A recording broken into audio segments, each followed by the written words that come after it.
Que fais-tu en ce moment? Contre quoi te bats-tu? Pourquoi te bats-tu? Parce que nous sommes des gens brisés, vivant dans un monde brisé. Ce qui signifie que nous nous battons tous contre quelque chose. C'est simplement ainsi que fonctionne la vie, jusqu'au ciel. Pour certains d'entre vous, peut-être que c'est « je me bats pour être libre de choses comme l'anxiété, la dépression, l'insécurité, la solitude et le doute de soi ». Pour certains d'entre vous, peut-être que vous vous battez pour un être cher. Pour qu'il expérimente une certaine liberté. Pour qu'il trouve Jésus. Pour qu'il expérimente un changement de vie. Peut-être que certains d'entre vous prient pour fonder une famille. Peut-être que certains d'entre vous se battent pour garder une famille unie, se battent pour leur mariage, se battent pour un rêve, se battent contre un diagnostic. Quoi que ce soit, c'est nous, n'est-ce pas? Et ce qui arrive, c'est que la vie arrive, et nous nous fatiguons. Parfois nous nous décourageons. Parfois nous sommes frustrés. Et ce à quoi nous sommes tentés, si ce n'est de façon permanente, au moins temporairement, c'est d'abandonner, en quelque sorte. J'en ai fini. J'ai fini de prier pour cela, parce que regarde, rien ne se passe. J'ai fini d'essayer de faire confiance à Dieu, parce que regarde autour de toi, ça ne marche pas. J'ai fini de croire qu'il a quelque chose pour moi. J'ai fini d'essayer d'obéir. J'ai fini de donner, de servir, de me présenter, d'inviter des gens à l'église, de partager ma foi, de partager mon histoire, de prendre ce que Dieu m'a donné dans ma vie, de me retourner et d'essayer de faire une différence dans ce monde et de le partager avec quelqu'un d'autre. Rien ne va dans mon sens. J'en ai fini. Avez-vous déjà ressenti cela? Je sais que moi, oui. Et Paul écrit à Timothée parce que c'est exactement ce que Timothée ressent. Il lutte. Arrête ça. Tu n'as pas reçu un esprit de crainte. Ce mot signifie en réalité lâcheté. Il dit, Timothée, arrête. Arrête d'agir comme un lâche. Dieu a mis un esprit de combattant en toi. Tu n'as pas un esprit de crainte, mais de puissance, d'amour et de sagesse. Maintenant, si tu veux expérimenter les plans que Dieu a pour toi, tu vas devoir faire ce que j'ai fait. Et cela commence par ceci, combat le bon combat. Il dit, j'ai combattu le bon combat. Timothée, combat le combat. Ce sera un combat. Mais tu peux le faire. Combat le combat. Achève la course. J'ai combattu ce combat, et j'ai achevé la course, dit Paul. Écoute. Parce qu'il y a de l'opposition, et parce que tu es humain, il y aura des moments où tu voudras abandonner. Mais il dit que tu peux choisir de ne pas le faire. Tu peux choisir d'achever. Beaucoup de gens commencent. Très peu achèvent. Il a dit, tu veux expérimenter tout ce que Dieu a pour toi? Tu dois décider, je sais que je m'avance vers l'opposition, parce que j'ai un esprit de combattant en moi. Je ne peux pas choisir si je vais expérimenter l'opposition ou non. Mais je peux choisir si j'abandonne ou non. Je vais achever cette course. Ne te lasse pas de faire le bien, car au moment convenable, tu moissonneras, si tu ne te décourages pas. Tu ne peux pas abandonner. Tu dois tenir bon. Ces actions fidèles que nous posons, ces petites gouttes fidèles au fil du temps font une différence considérable. Être fidèle dans les petites choses est une chose vraiment grande, que tu le réalises ou non. Nous sommes dans un combat. Tous les jours. Parfois, c'est juste un combat pour garder ta santé mentale. Tu dois continuer à te battre. Continue à te battre. S'il te plaît, comprends ceci. S'il te plaît, souviens-toi de ceci. La victoire, sans exception, est toujours de l'autre côté d'une bataille. Elle est toujours de l'autre côté d'un combat. La victoire est toujours de l'autre côté d'un combat. Voici comment la parole du Seigneur le formule dans Galates chapitre 6, verset 9, « Ne nous lassons pas de faire le bien, car au moment convenable, nous moissonnerons, si nous ne nous décourageons pas. » Parce qu'il y a toujours une tentation d'abandonner quand tu as des revers, quand tu es fatigué. Et ne te lasse pas, dit-il. Ne te lasse pas de faire le bien. Oui, tu peux être fatigué parce que tu as l'impression que personne ne le reconnaît. Parfois, c'est toi. Tu fais des choses pour les gens, et ils ne te remercient même pas. Tu te fatigues, et tu te dis, pourquoi est-ce que je fais cela? Nous le faisons parce que c'est juste. L'apôtre Paul, écrivant à l'église de Galatie, leur dit dans Galates 5, verset 7, « Vous couriez bien. Qui vous a arrêté, pour vous empêcher d'obéir à la vérité? Mais vois-tu, si le diable peut te décourager et te maintenir découragé, il peut te faire dérailler pour que tu abandonnes. C'est le problème. Theodore Roosevelt a dit ceci, le courage, ce n'est pas avoir la force de continuer. C'est continuer quand tu n'as pas la force. Quand tu dois continuer même quand tu sens que tu n'as pas la force d'avancer.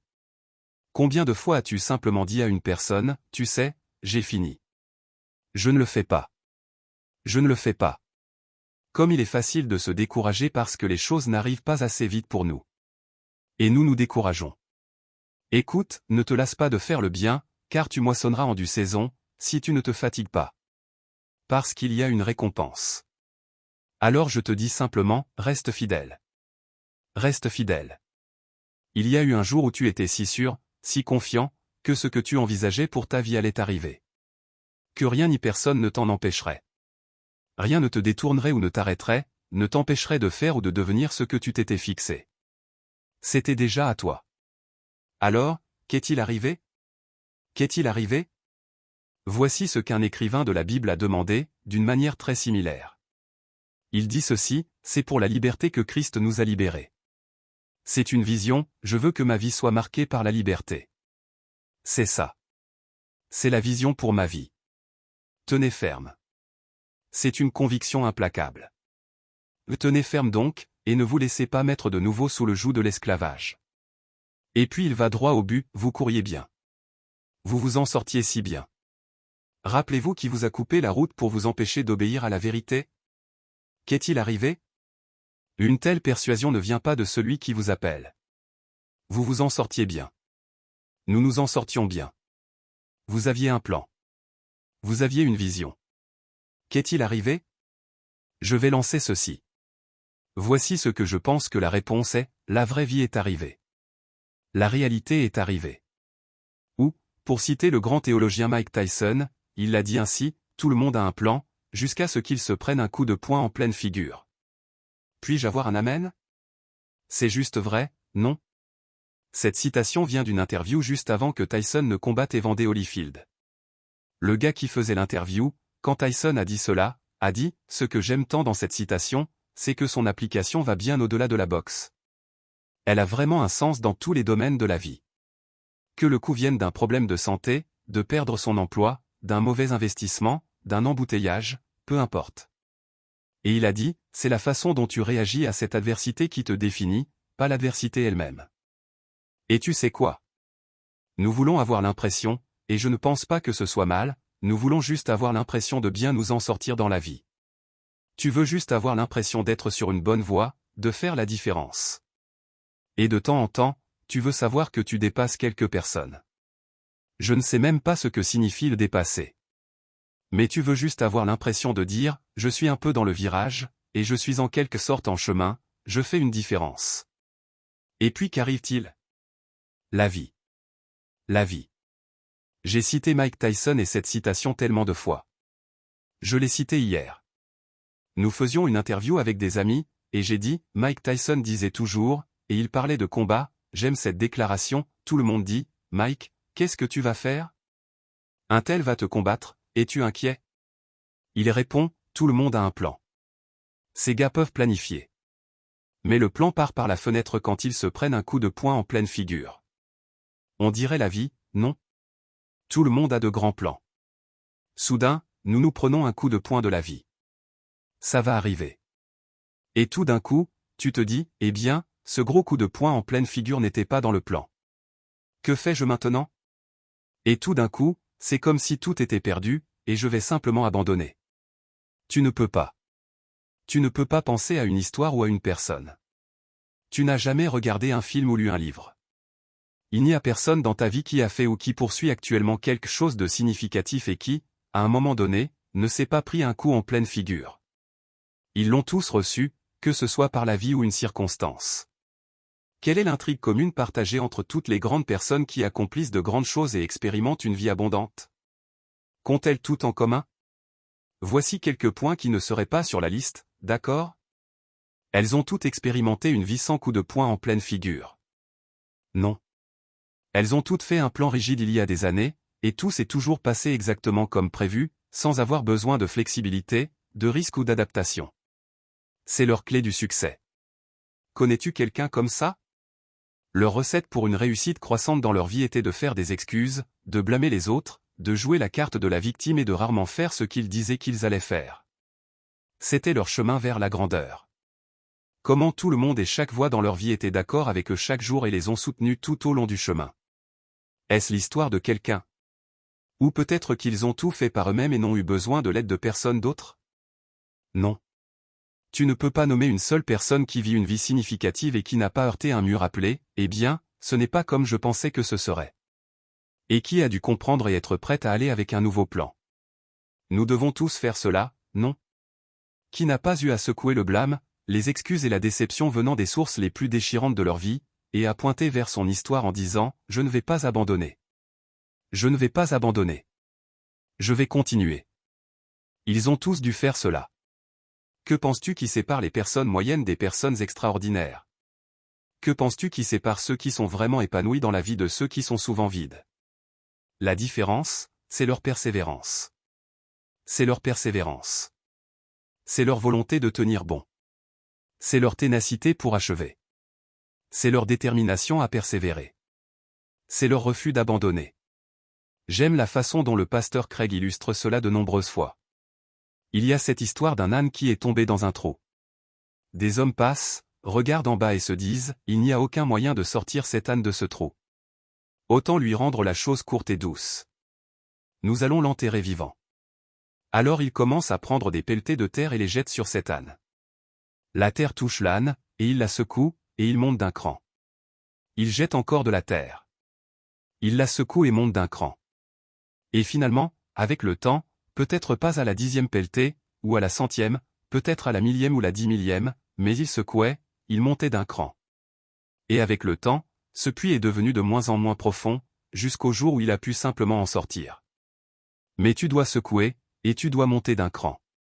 Tu dois rester résilient. Il est temps de te relever.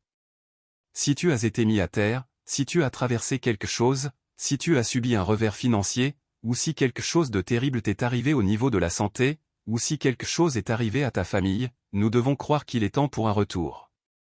Ce n'est pas le moment d'abandonner. Ce n'est pas le moment de renoncer. Ce n'est pas le moment de se plaindre et de gémir. Nous sommes peut-être à terre, mais nous ne sommes pas hors combat. Parce que nous servons un Dieu du retour. Abandonner est facile. C'est pourquoi tant de gens le font. Mais tu n'es pas l'un d'eux. N'abandonne jamais. Michée 7, verset 8, ne te réjouis pas à mon sujet, ô mon ennemi. Car si je suis tombé, je me relèverai. Tu pourrais être mis à terre par l'ennemi, mais ce n'est pas terminé.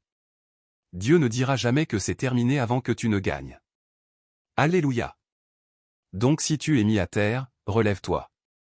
La Bible dit dans Proverbe 24 verset 16, le juste tombe 7 fois, et il se relève. Tout ce que tu dois faire pour battre le diable, si tu es mis à terre 7 fois, c'est te relever 8 fois. Amen.